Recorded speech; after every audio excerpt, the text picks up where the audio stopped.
Welcome back, VA user. In today's video, we are discussing about the identifiers. What are basically the identifiers? The identifiers are the drop-down values.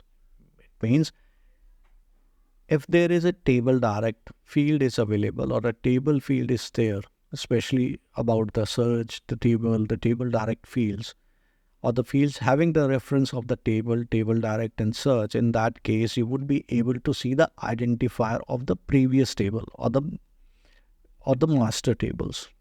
And I'm talking about the identifiers, then you would be able to see here my drop down field is basically the search field is vendor. Okay. Into the payment term, again, you would be able to see lots of values. Now, how these values are getting loaded? Okay.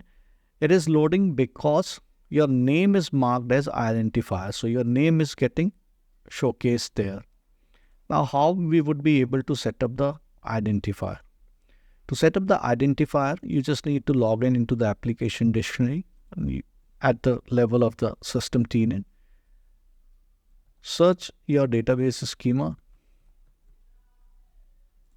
My table is basically, let's say, C payment term. It is not C payment term, so let's check the table name. So it is the table is, yes, it is C payment term. I will copy, I will paste here. Now, so it is the C payment term. And if I will come here at the level of the column, and against each column, you would be able to see there is a checkbox called identifier. So you would be able to set up the identifier. So let's check how many identifiers are there. So presently, I do have a single identifier, that is basically the name. So there is only one identifier is set it up, and based on that, only the drop down value shows the name. Now, let's suppose there is a requirement from the customer that they want to see the search code as well, which means that I want to showcase, or the customer want to see the search key and the name. So how you would be able to set this up? So you just need to come here, click here, and I would search my search key. So my search key is basically the field called value. So it is the search key. And I need to set my identifier 1 as this.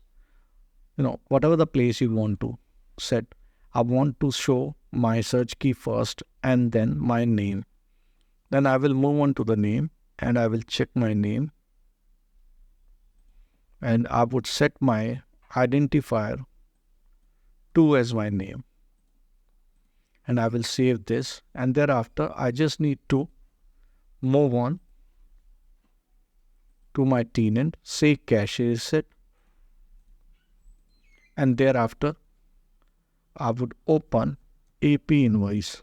Now you would be able to see your payment term as the search key underscore name. So in this way, the system will showcase you the search key. So you can see here that my search key is basically this and then the name. So you can see that. Okay. So it is the payment term immediate. So in this way, you would be able to set up the multiple identifier as per the requirement, and on any of the field which are drop down or a search, you would be able to set up a multiple identifier.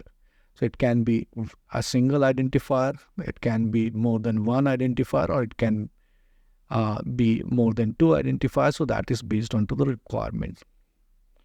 So that is how you would be able to set up the identifier. If you think that our video contains the sufficient information regarding the identifier, I would request you to like our video and subscribe our channel.